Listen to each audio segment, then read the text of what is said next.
The Knicks are up 2 games to 0 against the Philadelphia 76ers, and with Game 3 tomorrow night, if the Knicks grab a W, it could have huge ramifications for both organizations. All that and much more on the Knicks Digest. What's up, guys? It's your boy Dariel from Knicks Digest. So I started to think to myself earlier today, and I just started to think about the future and the projections of both of these organizations. What are the next 2 to 3 to 4 seasons going to look like for the New York Knicks and the Philadelphia 76ers? And I kind of want to break it down into small little segments. The first segment I want to talk about the leaders of each team, the best player of each team.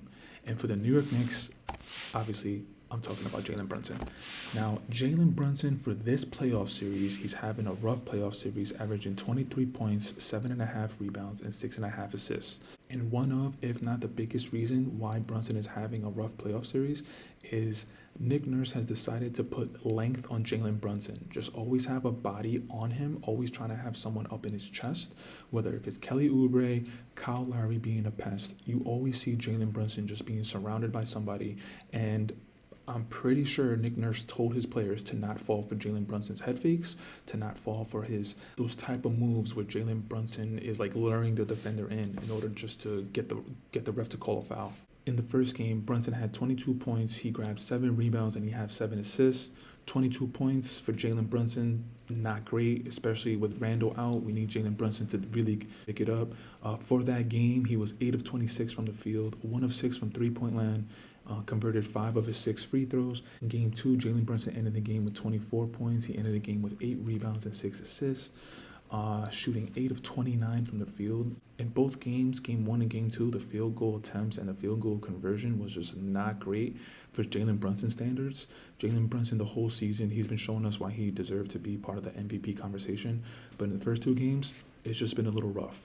8 of 29 in game 2 from the field, 1 of 6 from three-point lane in game 2, converting 7 of his 9 free throws, and like I said earlier, grabbing 8 rebounds and 6 assists. Now, aside from those numbers against the 76ers, Jaylen Brunson being our leader of the team, being the best player on the team, moving forward past this playoffs, whether if we lose in round 1 against the 76ers, hopefully not, or if we move on to the second round, or if we make it to the Eastern Conference Finals, what do the next 3 to 4 years look like under the leadership of Jaylen Brunson? So Jaylen Brunson so far has shown us that he can definitely lead a team into the postseason, and not just lead us into the postseason. He can carry us past the first round. He proved that already last year against the Cleveland Cavaliers when we won in 5 games.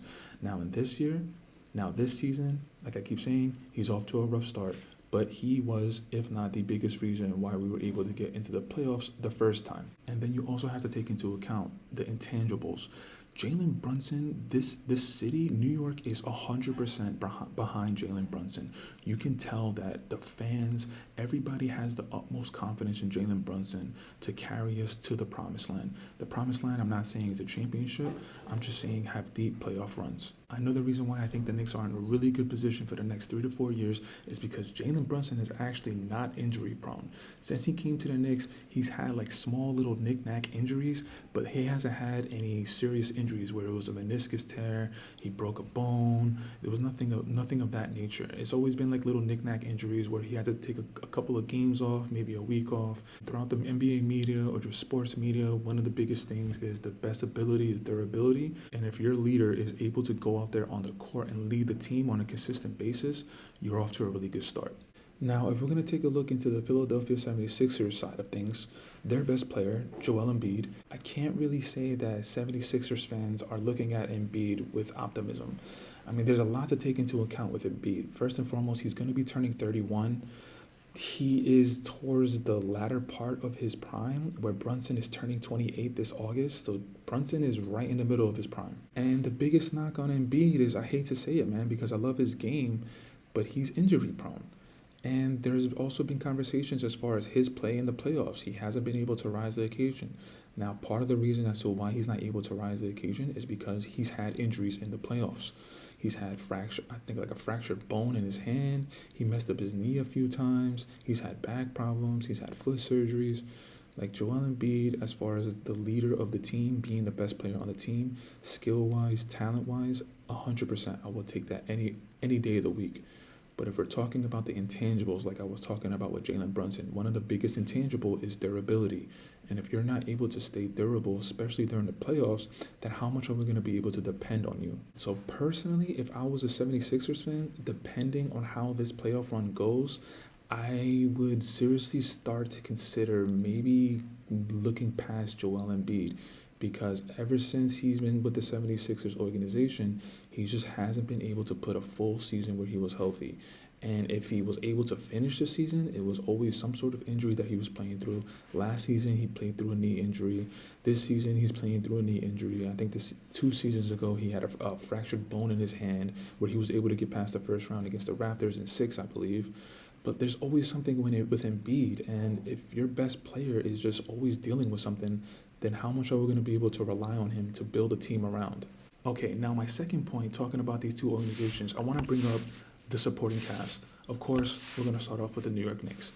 The supporting cast right now in these playoffs has shown up and shown out. We got Josh Hart playing out of his mind. We got Dante DiVincenzo playing out of his mind and hitting some huge clutch three-point shots. We got Deuce McBride off the bench playing out of his mind.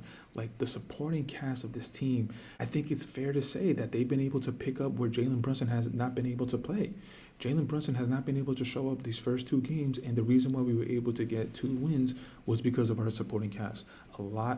You can put a lot of the onus on Deuce McBride for getting game 1 and Bogey as well. In game 2, it was Josh Hart, it was Isaiah Hartenstein, it was Dante DiVincenzo, and the supporting cast for the Knicks is just coming up clutch, and they're coming up huge. And if we dive a little deeper into the numbers, Dante DiVincenzo, this past summer, he recently signed as a free agent to the Knicks, and it was a 4-year, $50 million contract. So for the next 4 seasons, he's going to be paired alongside Jaylen Brunson. And Dante DiVincenzo is 27 years old, so he's smack in the middle of his prime. Actually, he's in the beginning of his prime, because NBA players, technically their prime is from 27 to like 31. So that's one half of the Nova boys. And then the other Nova boy, we're looking at Josh Hart, who this past summer finalized a 4-year, $81 million extension with the New York Knicks. And you can see that the chemistry that these 3 have is insane. It's palpable. You see it, you can feel it through the TV. You can see how when Josh Hart gets a rebound, who's been an absolute rebounding machine, when he gets a rebound, you can see him automatically looking for Brunson, looking automatically for Dante DiVincenzo. It's like those years in Villanova, them playing together, it developed this like unspoken chemistry that you really rarely see. And Josh Hart is 29 years old, so he is on the older side. He still has maybe about like 2 or 3 years left. But if we're talking chemistry, if we're talking about just knowing where your teammate is on the floor and that you can depend on each other, the trio of Brunson, Hart, and Dante DiVincenzo, I'm not sure if we've seen something like this in a really long time. We also got to talk about Isaiah Hartenstein. Now, Hartenstein in this offseason, it looks like he's going to be commanding a little bit more money than I guess we were willing to give up in the first place. But you got to take a look at the way he's been playing. The way he's been playing, he's been demanding that type of money, and he deserves that type of money. Now, again, I don't know exactly our cap. I don't know exactly what Isaiah Hartenstein is going to be asking. So depending on the number that he asks for, we might have to let him go, because we don't want to mess up with our cap space and being able to try and lure other players, other free agents maybe.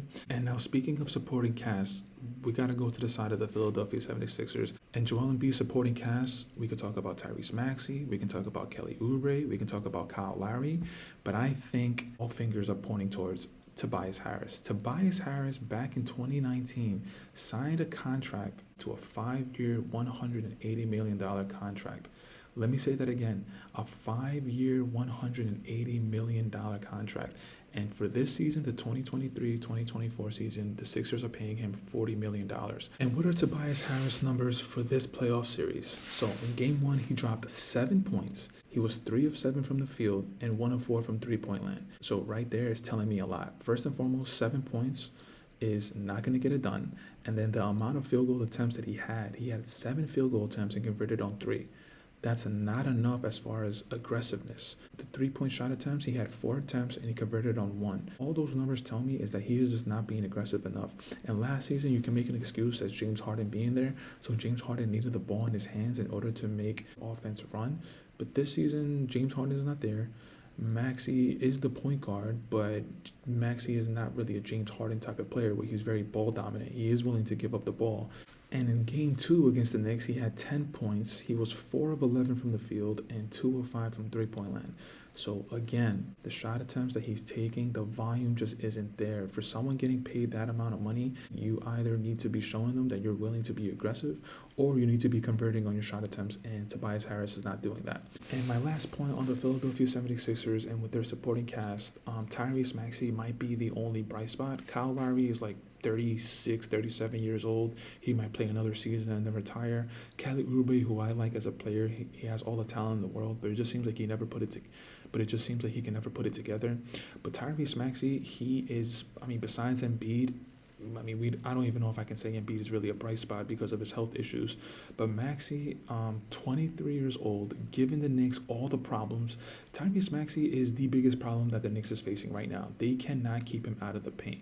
Tyrese Maxey is going to be able to get to the paint at will whenever he wants, and then he's going to do his natural 1-2 Euro step, and the ref is probably going to call a foul, especially with Game 3 tomorrow night in Philadelphia. Just look for the refs to be a little more lenient towards the 76ers side. But if the 76ers are going to continue to empower Embiid as their number one option, having Maxey as a sidekick is really not a bad option. Now, I know that especially in the NBA, nothing is set in stone and things change pretty much like every season. So as far as the 76ers and the Knicks supporting cast, like things can happen, trades can happen, free agency, stuff that's out of my control right now that I don't know what's going to happen. It might disrupt everything I'm saying. But if we're talking about right now, in this moment, and if we're looking at the Knicks core and the 76ers core, moving forward, which team would you rather have? Which team would you rather put your money on as far as like who's gonna have better success? Which team are you gonna be able to point to and being like, no, this team is gonna have more postseason success. They're gonna go deeper into the playoffs season in and season out. And in my opinion, I think the New York Knicks are in a way better position than the Philadelphia 76ers. Again, the core of Brunson, Hart, and DiVincenzo, the Nova boys, the chemistry that they've built, as opposed to the 76ers where their best player, Joel Embiid, is injury prone. We don't know if he's going to be able to make it to the postseason. And if he does make it to the postseason, we don't know if he's going to be able to play in it. There's just a lot of questions that the 76ers have in front of them. But as far as right now, Knicks are up 2-0. That was just a nice little thought that popped into my mind after Game 2. But Game 3 is tomorrow night. This is a really big game. We can't let Joel Embiid go crazy, because if we let Joel Embiid have an Embiid type of game, he's going to gain his confidence, not just in his game. He's going to gain his confidence in his leg. And the more that Joel Embiid feels like his old physical self, that's going to cause more problems for us. So if we could grab Game 3, we need to be stingy and go down there and grab Game 3. There's no waiting. There's no trying to be happy and just going up 2-0 and losing one game in Philadelphia. But until next time, guys, I want to say thank you for checking out this video. You know the drill. You know the vibes. Taj Gibson for president. Jaylen Brunson for all the MVPs. And Brunson, we need you to pick it up, baby. We need you in Game 3 to go off, to go ballistic.